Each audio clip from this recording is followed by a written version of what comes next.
j'ai honte pour notre état de droit.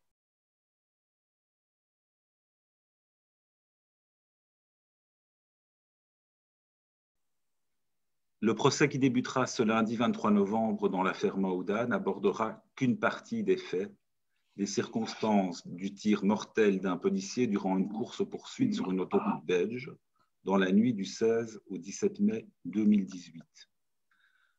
À quel moment a-t-il tiré? Était-il autorisé à le faire? Que savait-il de la présence de migrants à bord du véhicule? La camionnette poursuivie faisait-elle des zigzags sur l'autoroute? Était-elle menaçante? Voilà ce dont on parlera durant ce procès. Mais il faut avoir conscience que ce n'est là que la pointe visible de l'iceberg dans ce dossier. Je vais donc évoquer ce que la justice montoise n'a pas voulu aborder dans ce procès. Car il faut le dire sans détour, avec force, avec indignation, le parquet de Mons s'est refusé à poursuivre les mensonges policiers qui ont immédiatement suivi le tir d'un agent de la police des autoroutes qui a tué Maouda. Pourtant, ces mensonges sont parfaitement objectivés par le dossier judiciaire. Cela me choque profondément. Cette obstination des autorités judiciaires montoises dans le déni est une catastrophe pour l'image de nos institutions et pour le vivre ensemble dans ce pays. Alors, je ne vais pas vous raconter ici tous les détails de la course-poursuite. Je l'ai déjà fait plusieurs fois dans des articles qui sont sur le net, accessibles sur le net et dans des conférences. Mais sachez seulement qu'après le tir insensé d'un policier sur la camionnette en mouvement, celle-ci se rangea très rapidement sur l'aire d'autoroute du Bois du Gard, à Mézières, près de Mons. C'est là, alors que le corps de Maouda gisait sur le bitume froid de cette aire de repos, c'est là que, très vite, la fabrique aux mensonges s'est mise en branle. Il me faudrait bien trop de temps pour expliquer tous ces mensonges dans le détail. Je vous invite à lire les articles que j'ai écrits sur le sujet. Je résumerai donc en disant que sur le parking de Mézières, 3 versions complètement mensongères des faits ont été produites par des policiers présents sur place et que toutes avaient pour point commun d'innocenter leurs collègues tireurs. Toutes ces versions mensongères ne reposaient sur aucun élément objectif, aucun témoignage, rien, de l'invention pure et simple. Il y eut d'abord le mensonge de l'enfant tombé de la camionnette pendant la course-poursuite, raconté par des policiers aux urgentistes lorsqu'ils arrivèrent sur le parking pour les orienter vers un diagnostic de traumatisme crânien. Pourtant, sur ce parking, se trouvait l'auteur du tir, son coéquipier et plusieurs policiers qui avaient participé à la course-poursuite. Pourtant, il avait été question du tir dans les conversations radio à la fin de la course-poursuite. Pourtant, le bruit de la détonation avait été entendu par plusieurs policiers qui avaient participé à cette course-poursuite. Pourtant, tous les policiers qui avaient participé à la course-poursuite et qui se trouvaient sur ce parking savaient qu'aucun enfant n'était tombé de la camionnette pendant la course-poursuite. Par contre, ces policiers avaient bien vu, juste avant la course-poursuite, sur ce parking de Mézières, le papa de Maouda, sortant en pleurs de la camionnette, avec son bébé dans ses bras, son enfant inanimé, son enfant au visage ensanglanté. Le tir avait eu lieu 2 minutes plus tôt, mais l'un des mensonges fondateurs de cette tragédie, c'est de nous faire croire qu'aucun de ces policiers qui savaient qu'il y avait eu un tir, ou qui pensaient avoir entendu une détonation, ou qui encore avaient parlé de la détonation sur les ondes radio, qu'aucun de ceux-là n'ait fait le rapprochement avec cet enfant au visage ensanglanté qui était sorti de la camionnette dans les bras de son papa. Mais sur ce parking, à l'amnésie collective immédiate à l'égard du tir, s'est donc ajouté le parjure, le mensonge et le déshonneur. J'espère que les policiers qui ont fait croire aux urgentistes que Maouda était tombé de la camionnette pendant la course-poursuite auront un jour l'obligation de s'expliquer devant une commission d'enquête parlementaire. Il n'y a pas eu que le mensonge de l'enfant tombé. Plus tard dans la nuit, alors que l'information du tir policier fuita du parking, sortit du parking, à la suite d'un coup de fil passé par le coéquipier du tireur à un de ses supérieurs, il y eut un début d'élaboration d'une autre version totalement mensongère des faits. Celle du second tir imaginaire. Celle-ci intégrait le fait qu'un policier avait tiré, mais elle suggérait qu'il y avait eu aussi un tir venant de la camionnette, c'est-à-dire des migrants. Mais en fin de nuit, c'est encore une autre version des faits, tout aussi mensongère, qui fut finalement retenue par la police. On en revenait à une thèse du traumatisme crânien. Cette fois, il n'était plus question d'une chute, mais de coups et blessures ayant entraîné la mort. En résumé, un officier de police s'est senti autorisé à inventer ni plus ni moins que c'étaient les migrants eux-mêmes qui avaient tué Maouda. Comment? C'est la thèse de l'enfant bélier. Elle est exposée dans le procès verbal initial du dossier. Je vous cite ce passage du procès verbal parce que c'est un morceau d'anthologie dans ce genre de mensonges policiers. Je cite. Selon les informations recueillies et nos constatations, les faits se seraient déroulés comme suit. On transporte des personnes en situation illégale dans une camionnette. On est pris en charge par la police car on tente de se soustraire au contrôle. On brise des fenêtres avec la tête d'une enfant et on fait mine de la jeter vers les véhicules de police.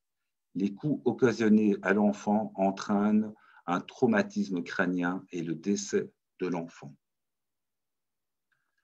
Aucun enfant n'est jamais tombé d'une camionnette dans cette affaire. Aucun tir n'est jamais venu de la camionnette des migrants et aucun élément objectif dans ce dossier. Aucun témoignage n'a jamais fondé la thèse de l'enfant bélier. Toutes ces versions furent des inventions pures et simples. Le parquet de Mons le sait parfaitement bien. Mais peut-être n'a-t-il pas eu envie de remuer tout cela parce qu'il a lui-même été impliqué dans l'élaboration de la thèse fausse du traumatisme crânien via le rôle trouble joué par un magistrat de garde la nuit des faits.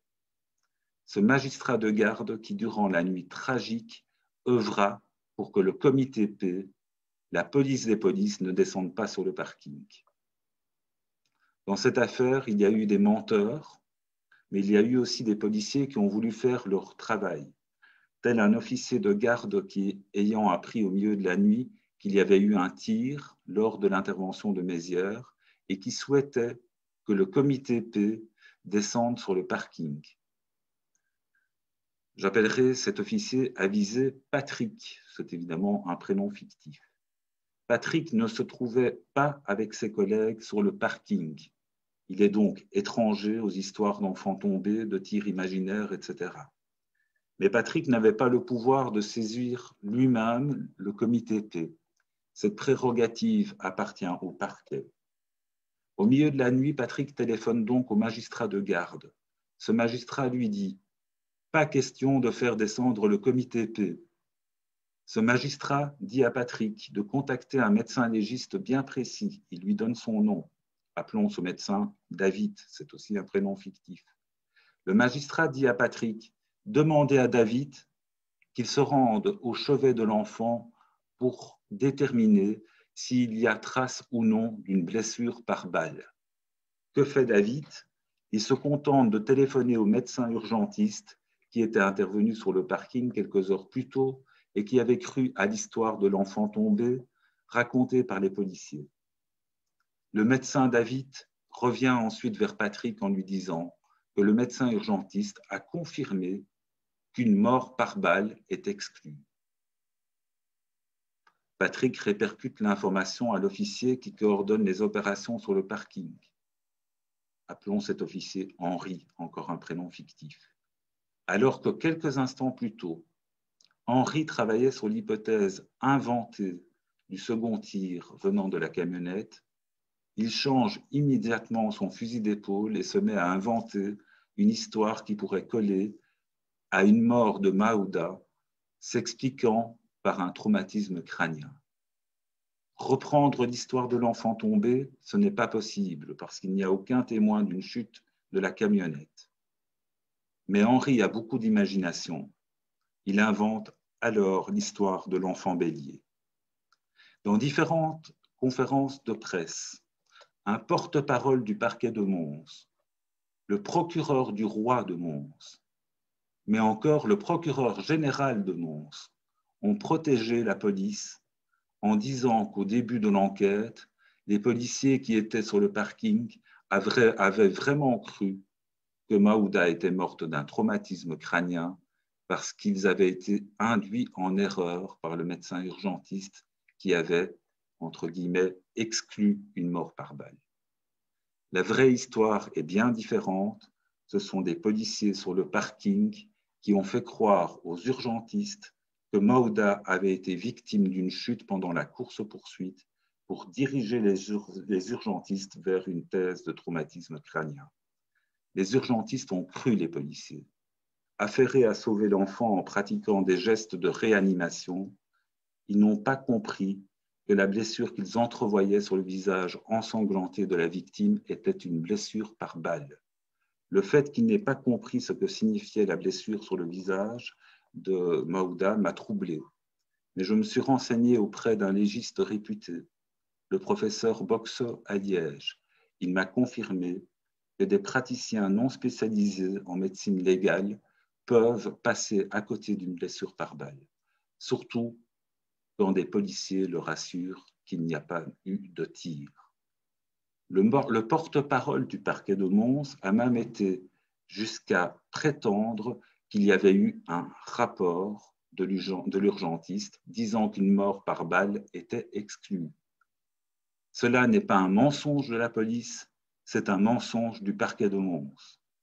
Il n'y a jamais eu de rapport de l'urgentiste. Il y a juste eu la conversation téléphonique dont je vous ai parlé.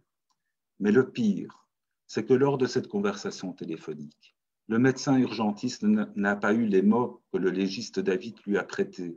Il n'a jamais dit qu'il excluait une mort par balle. Il a juste dit que les policiers ne lui avaient pas parlé d'un tir, qu'on lui avait parlé d'une chute. Ce médecin urgentiste a notamment déclaré ceci au comité P. Je le cite. « Dans ma pensée, puisqu'on me parlait d'une chute, les cervicales auraient dès lors pu se rompre, touchant la moelle ou le tronc cérébral, ce qui pouvait provoquer l'arrêt cardiaque. En effet, chez un enfant, la tête est plus lourde par rapport au reste du corps. C'est souvent elle qui va percuter le sol en premier. Donc, la plaie au visage pouvait trouver également son origine dans la chute de l'enfant, dans une chute de l'enfant. Personne ne m'a fait part de l'utilisation d'une arme à feu. Je n'ai pas cherché à savoir car ma priorité était de sauver l'enfant. Je m'en suis directement occupé et au final, je ne suis resté que très peu sur place, à savoir une petite dizaine de minutes. Si on connaît enfin ce témoignage, c'est parce qu'à force d'insistance de la partie civile, un devoir complémentaire a été réalisé dans le cadre de l'instruction pour entendre ce médecin. Ce médecin a été entendu 1 an après les faits, 1 an après les conférences du parquet de Mons qui ont fait passer cet homme comme le responsable de l'égarement initial de l'enquête. Je vous ai parlé du magistrat de garde qui ne voulait pas que le comité P se rende sur le parking et qui fit appeler le médecin légiste David. Je viens de découvrir que ce magistrat a eu personnellement des contacts avec un inspecteur du comité P pendant la nuit tragique. Ce que je vais vous dire maintenant est totalement inédit.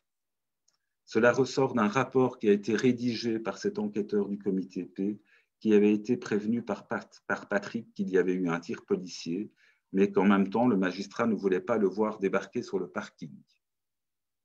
Je vais appeler l'enquêteur du comité P, John, pour que ce soit plus facile dans le récit. Dans un rapport, John écrit qu'à 3h43, il contacte le magistrat de garde du parquet de Mons.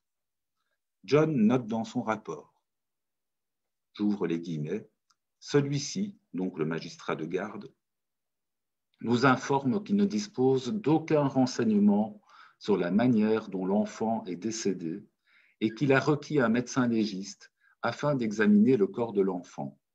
Nos services ne sont pas requis dans l'immédiat. Aucun renseignement, vraiment.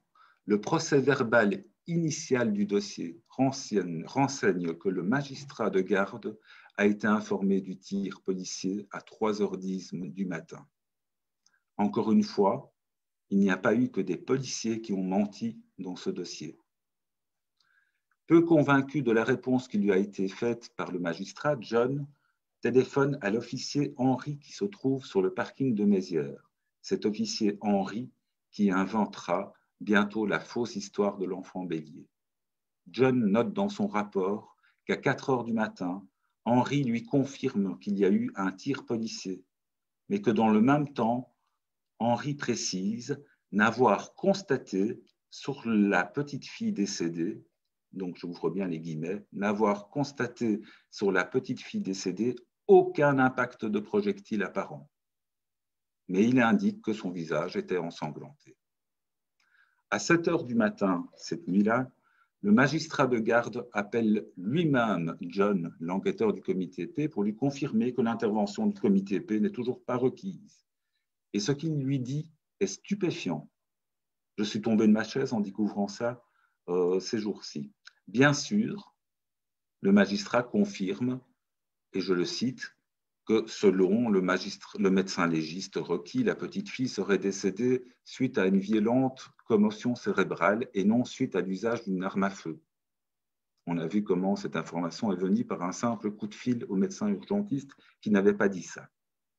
Mais le magistrat de garde affirme en plus à John, et je le cite encore, « La douille a été retrouvée ainsi, et notez bien cette phrase, ainsi que l'impact de la balle dans le bas du véhicule. » Certes, la douille avait été retrouvée, d'ailleurs dans des circonstances assez spéciales, puisqu'elle a été retrouvée par le coéquipier du policier tireur qui se promenait sur la scène de crime, qui se promenait tout près de la camionnette, etc., pendant qu'il n'y avait pas de zone d'exclusion judiciaire.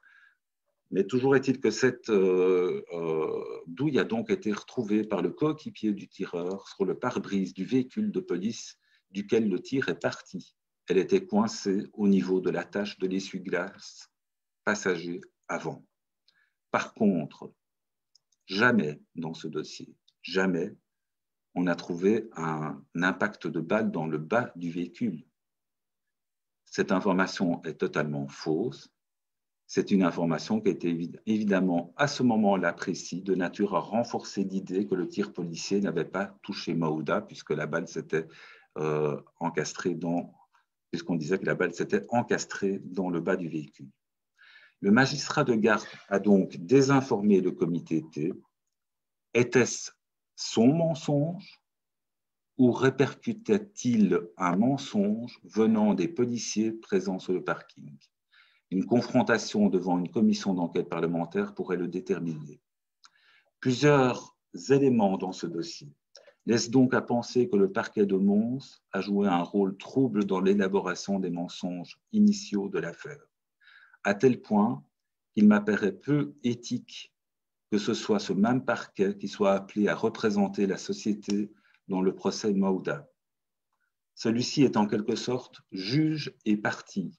Je trouve que tous les avocats qui vont plaider dans ce dossier, toutes les parties au procès devraient s'indigner de cette situation, que la présidente du tribunal devrait aussi s'en indigner, que tous les acteurs de ce procès constatent qu'il y a une impossibilité de rendre justice dans de telles conditions.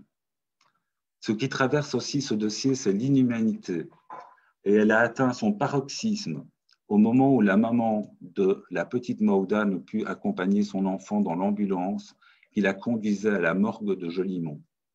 Mais sur ce point encore, le parquet et le parquet général de Mons crurent bon de prendre la défense des policiers en voulant faire croire que les parents n'avaient pas été identifiés comme tels avant le départ de l'ambulance. Un mensonge de plus. En ajoutant ceci, cette phrase sortie de la bouche du procureur du roi de Mons. Quand le service 100, j'ouvre les guillemets, quand le service 100 arrive sur les lieux d'un accident, ils embarquent les blessés et on ne prend personne. Quelle indécence! Et quelle indécence de la part de fonctionnaires qui ont pourtant pour devoir de représenter la société. Je vous renvoie à ce que déclara l'infirmière cette nuit-là, l'infirmière qui était intervenue avec les urgentistes. Ce qui m'a choqué, j'ouvre les guillemets de nouveau, ce qui m'a choqué, c'est que les parents n'ont pas pu nous accompagner dans l'ambulance, même si ceux-ci étaient privés de liberté. Il est déjà arrivé, quand c'est le cas, qu'un policier accompagne la personne privée de liberté jusque dans nos services. Je ne comprends pas pourquoi cela n'a pas été le cas ici.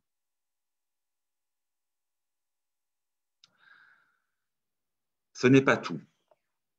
Par ailleurs, la justice, comme elle le fit dans le cadre d'autres dossiers problématiques, a saucissonné le dossier. Elle a disjoint du dossier principal Mauda des éléments encombrants. Ces éléments encombrants ont été versés dans un autre dossier judiciaire qui a été instruit à Liège sous la houlette du parquet fédéral.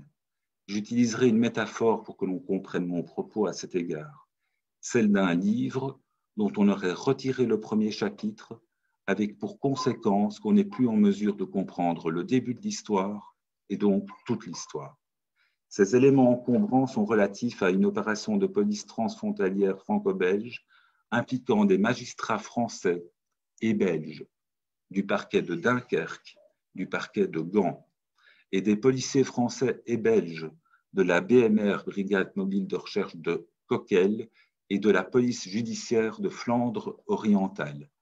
Entamée en février 2018, cette opération de police transfrontalière fut baptisée Peshmerga en France et Hermès en Belgique. Dans le cadre de l'opération de surveillance transfrontalière franco-belge qui a précédé la course-poursuite, des policiers placèrent une balise de géolocalisation sur la camionnette. Mais dans le même temps, ils ont laissé celle-ci sans surveillance visuelle, sachant qu'elle allait certainement être utilisée par une bande de passeurs qui surveillaient depuis des semaines. Ces policiers savaient que ces passeurs-là avaient pour caractéristique de ne jamais s'arrêter en cas de contrôle routier. Ces policiers présupposaient que des migrants allaient monter à bord de la camionnette et que celle-ci, comme toutes les autres camionnettes qu'ils avaient surveillées dans cette opération Hermès, allait se rendre en Belgique afin de chercher sur des parkings des camions se dirigeant vers la Grande-Bretagne. Ces policiers savaient, enfin, que cette camionnette allait possiblement être l'objet d'une interception en Belgique par la police des autoroutes affairée à la chasse aux migrants dans le cadre de ces opérations Médusa. Ils pouvaient facilement présupposer, enfin, que cela se passerait mal en cas d'interception parce qu'il y avait déjà eu de précédentes interceptions qui avaient mal tourné avec cette même bande de passeurs qu'ils surveillaient depuis des mois et qui ne s'arrêtaient jamais en cas de contrôle routier. Mais l'objet prioritaire de cette surveillance franco-belge qui a précédé la course-poursuite était de remonter une filière, pas de prendre garde à la sécurité des migrants en doublant la pose de la balise par la mise en place de mesures de contrôle visuel permettant d'éviter un contrôle policier qui tournerait mal. On a travaillé dans ce dossier comme si on surveillait des livraisons de drogue, alors qu'il s'agissait de transport de personnes en situation de danger. Les déclarations des policiers de l'opération Médusa, ceux qui se livrèrent à la chasse de la camionnette dans la nuit du 16 au 17 mai 2018 sur une autoroute belge, renseignent une vérité tragique que des magistrats et des policiers n'ont pas eu envie de voir apparaître. C'est pour cela que les premières pages du livre ont été arrachées afin d'être noyées dans un autre dossier. Cette vérité, c'est que cette course-poursuite n'aurait même pas dû commencer. L'inspecteur principal qui dirigea la course-poursuite, qui se termina par le tir mortel, a d'ailleurs été interpellé sur le sujet par le comité P, qui lui demanda « Votre intervention aurait-elle été différente si vous aviez été informé de la présence d'une balise sur la camionnette ?» Il répondit « Oui, j'aurais peut-être directement cessé la poursuite. Je ne l'aurais peut-être même jamais entamée. Il arrive que l'on soit informé d'un véhicule chaud parce que surveillé par l'un ou l'autre service. On ne s'en approche alors pas. » S'il y avait eu un contrôle visuel du véhicule au-delà du placement d'une balise pour surveiller ses déplacements sur un ordinateur, la course-poursuite n'aurait pas commencé. Et si on n'a pas les moyens de mettre en place tous les verrous de sécurité dans une affaire de traite des êtres humains, dans ce type d'opération de surveillance, on ne cherche pas à remonter des filières en considérant que la mise en péril des victimes est un risque acceptable. J'en viens à ma conclusion. En 2 ans de contre-enquête, malgré de nombreux articles, je n'ai pu que déplorer l'inaction politique, l'absence de grands débats médiatiques, un assourdissant silence institutionnel à l'égard de ces informations qui dérangent à différents niveaux de pouvoir. Pourtant, ces informations choquantes sont avérées, non contestables, et elles mettent en lumière des faits inacceptables dans un état de droit. Le monde politique n'en a rien fait, rien. J'invite ces élus muets et aveugles à relire Montesquieu. Pour qu'on ne puisse abuser du pouvoir, il faut que par la disposition des choses, le pouvoir arrête le pouvoir. Ces mandataires dont l'un des jobs est de veiller à l'équilibre des pouvoirs vont-ils enfin percuter? Peut-être croient-ils que cela ne leur rapportera pas beaucoup de voix. Et s'ils croient ça, c'est alors qu'ils ont inconsciemment adopté le mode de pensée de l'extrême droite. Personnellement, je veux croire que dans notre société, il y a beaucoup de personnes avides de justice et de solidarité. Quoi qu'il en soit, certains combats doivent être menés simplement parce qu'ils sont dignes et justes, parce qu'ils grandissent ceux qui les portent. Jusqu'à présent, le discours a été « laissons faire la justice ». Eh bien voilà, c'est fait. L'instruction est terminée, il y aura bientôt un premier jugement. Techniquement, la voie est libre pour une commission d'enquête parlementaire. Peut-être que politiquement, la voie est plus ouverte aujourd'hui qu'hier alors que la NVA n'est plus dans la majorité au fédéral. Je dois cependant avouer que je formule ici un espoir assez modéré. Dans cette intervention, j'ai évoqué les mensonges qui se sont succédés sur le parking de Mézières après le tir policier. Tous les acteurs policiers qui ont participé à ce festival de mensonges ont bénéficié à ce jour d'une totale impunité. Certes, ils ont dû s'expliquer devant le comité P, mais cela s'est fait dans le cadre d'une instruction montoise au cours de laquelle il n'a jamais été question de poursuivre ces menteurs. Dès lors, il y a donc des vides, des trous, des vérités qui restent à découvrir. Dès lors, puisqu'on est dans un état de droit, il devrait y avoir un contre-pouvoir pour contrôler le travail de la justice. Mais il a été totalement inexistant dans cette affaire. La commission du Parlement, qui est chargée du contrôle de l'action des services de police via le comité P, n'a pas fait son job. En janvier 2019, les mandataires qui formaient alors cet organe parlementaire se sont contentés de valider un rapport du comité P qui évitait toutes les questions qui fâchent. À l'époque de ce rapport du comité P, Maître Ben Khalifa, l'avocate des parents de Maouda, avait résumé cette gifle à la démocratie en ces termes. J'ouvre les guillemets. Le ton du rapport est très choquant. C'est un rapport uniquement technique dans lequel la mort de la petite Maouda passe pour un détail. On parle de problèmes de communication, de la manière dont la police devrait mieux collaborer inter-équipe. Le langage utilisé est presque incompréhensible pour le commun des mortels. Le prénom de Maouda n'est même pas cité. Il n'y apparaît pas non plus les termes petite fille, arme ou mort. On ne lit que incident de tir. À la lecture du rapport, en faisant abstraction de la date du 17 mai, on ne peut même pas savoir qu'une petite fille est morte ce jour-là. Fin de citation.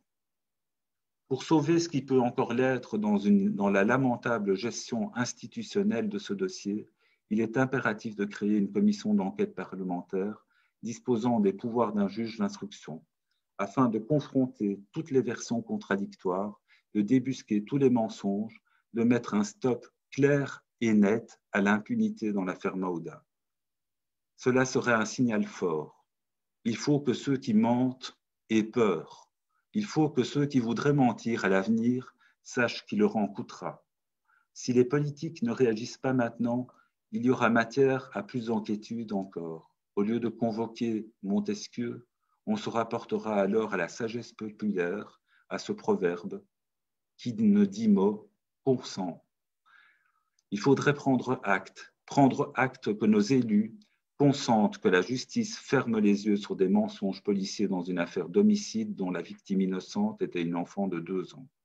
Il faudrait alors prendre acte de l'incapacité de nos élus à débattre de faits éminemment politiques, de faits qui interrogent notre société, notre humanité. Rappelons que Maouda a été tué dans le cadre d'une opération Médusa. Ces opérations Médusa sont des missions dites de police intégrée visant à dissuader la transmigration, entre guillemets, sur le territoire belge. Elles ont été initiées par la majorité suédoise en 2015. L'ex-ministre de l'Intérieur, Jan Bonn, a vanté les mérites de ces opérations Médusa à plusieurs reprises lors des débats parlementaires. Les opérations Médusa ont ainsi été évoquées dans les notes de politique gouvernementale en 2015, en 2016, en 2017 et en 2018, année durant laquelle Jambon a demandé leur intensification. Voici un extrait d'une note présentée au Parlement le 3 novembre 2015, déclarant dans des envolées teintées de paranoïa sa volonté de bloquer la route aux transmigrants désireux d'expérimenter des chemins d'exil vers le Royaume-Uni qui passeraient par la Belgique. L'exécutif, le gouvernement, annonçait alors, je cite, « Les personnes en séjour illégal constituant une menace pour la sécurité nationale seront recherchées en priorité et renvoyées au plus vite vers leur pays d'origine. L'arrivée massive des demandeurs d'asile a créé le besoin d'entreprendre une action visant à maintenir un contrôle maximum sur cet afflux. L'action Médusa a été mise sur pied dans cette optique-là. » Pour les policiers de terrain, voilà ce que veut dire Médusa. Ce sont ici maintenant les paroles de l'une des policières qui repéra la camionnette dans la région de Namur sur un parking de la E42, la camionnette où se trouvait Maouda, que je vais citer. Nous étions prévus pour une mission spécifique de contrôle des migrants, l'opération Médusa. Notre mission est de nous rendre sur les parkings d'autoroute en vue d'interpeller des migrants. Peut-être vous interrogez-vous sur la signification de ce nom Médusa. En 2016, un confrère du Soir écrivait, je cite, « L'officier responsable du choix du nom Médusa souligne que son intention était de se référer à la mythologie, à la gorgone Médusa, petite fille de Gaïa, la terre, et de l'océan, Pontos, empêchée de voyager et qui suscite la crainte chez ceux qu'elle pétrifie du regard. Le message est clair. Migrants, ne venez pas sur nos parkings d'autoroute, dans les ports et les gares. À la recherche d'un moyen de passer vers l'Angleterre, nous vous arrêterons. Vous reviendrez à la case départ, pétrifiés, s'il le faut. Si vous voulez passer en Angleterre, allez plutôt vous noyer dans la Manche. » Quelques semaines avant la mort de Maouda, dans le cadre d'une opération Médusa de chasse aux migrants, le ministre Jambon avait exigé de la police fédérale qu'elle renforce les opérations Médusa. Bien sûr, dans les assemblées parlementaires de ce pays, on a parfois une notion assez vague de ce qu'est la responsabilité politique. Et d'ailleurs, on en a eu la preuve au lendemain de la mort de Maouda, lorsque Bart de Wever, l'un des complices de Jambon, a inversé les termes de cette affaire avec un cynisme effrayant. Il a dit « C'est la faute aux parents, ils n'avaient pas à se trouver dans cette camionnette ». Ce renforcement des opérations Médusa exigé par le ministre de l'Intérieur quelques semaines avant le drame de Mézières sera également hors du champ de la procédure lors du procès à Mons. Par contre, ce fait politique pourrait faire un bon début d'interpellation pour un parlementaire, s'il en existe un, qui ne serait pas insensible à cette affaire Maouda, dont la gestion institutionnelle a été lamentable.